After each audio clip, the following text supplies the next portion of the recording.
बिस्मिल्लाहिर्रहमानिर्रहीम। आज के लेक्चर में हम बात करेंगे beta function and its properties. सबसे पहले बीटा फंक्शन डिफाइन किया हुआ है। The beta function denoted by beta of M N where M N positive, यानी एम एन आपके पास ग्रेटर दैन ज़ीरो होने चाहिए, and is defined as beta of M N. ये उसका फार्मूला दिया हुआ है, इंटेग्रल 0 to 1 एक्स की पावर में जो पहला कोफिशिएंट है वो m-1 आएगा पावर में।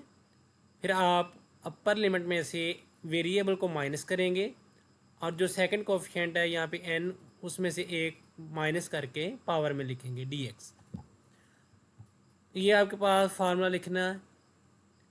तो इसकी प्रॉपर्टीज़ हैं कि एक तो ये सिमेट्रिक होता है, यानी m की जगह आप n लिख दें या n की जगह m लिख दें, आंसर सेम आएगा। दूसरा ये कुछ रिलेशन है, ये हम प्रूव करेंगे। Beta of M N is equal to 0 to infinity X N -1 1 plus X whole raised power M plus N, या आप इस तरह भी लिख सकते हैं 0 to infinity X raised power m-1 1 plus X whole raised power n plus 1। यानी इसमें m की जगह जस्ट n आया है।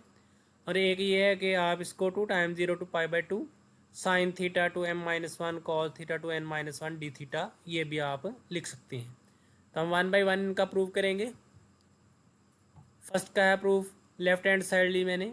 बीटा एम एन आपके पास x m-1 1 minus x raise to the power n-1 dx।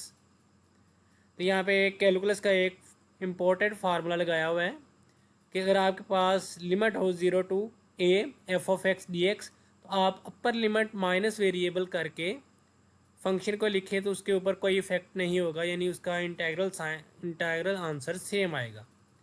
तो यहाँ पे ये वो प्रॉपर्टी लगाई हुई है कि आप अपर लिमिट माइनस वेरिएबल करें तो आपके पास इंटीग्रल आपस में इक्वल आते हैं।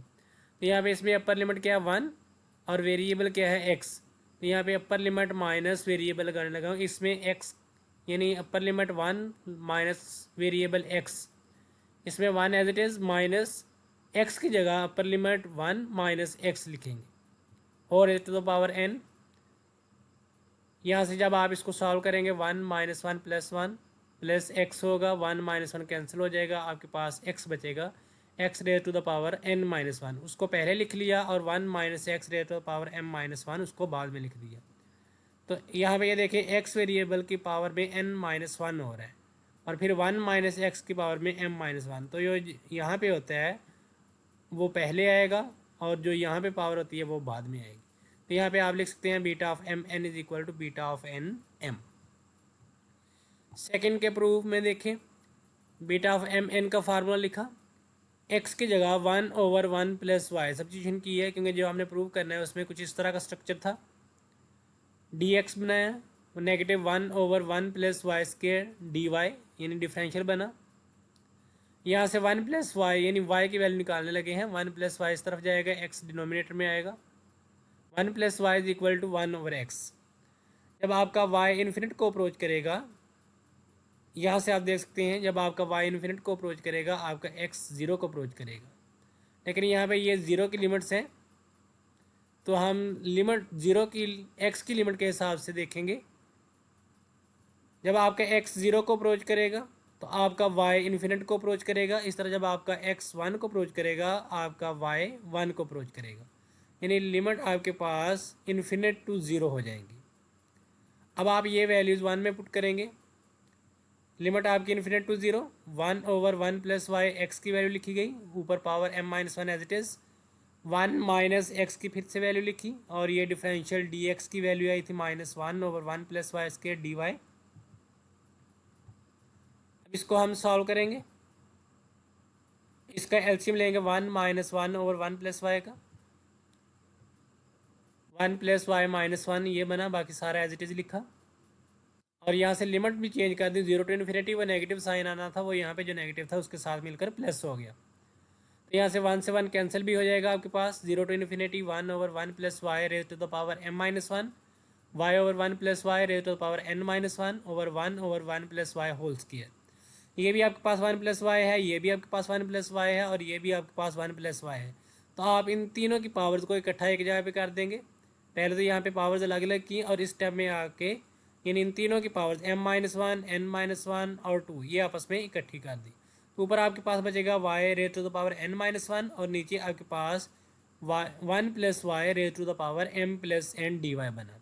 तो ये पहला रिजल्ट था। इसके साथ ही आगे इक्वल में लिखा था जो सेकंड रिजल्ट था, तो उसके लिए हमने रिप्लेस कर दिया y बाई x, यानी जहाँ पे आपके पास y आ रहा था वहाँ पे आपने x लिख देना है। आपके पास x raise to power n-1 और 1 plus X raise to power m plus n dx हो जाएगा। अब आपने पहली प्रॉपर्टी में शो किया कि beta of M N is equal to beta of N M होगा, यानी अगर आपके पास बीटा एम एन का आंसर ये आता है तो एन एम का क्या आएगा, यानी इसमें n-1 पावर आई थी, इसमें m-1 आ जाएगी और नीचे n प्लस m बन जाएगा, यानी n की जगह आपने m करना है उसमें। तो ये आपके पास दोनों रिजल्ट आपस में इक्वल आ गए।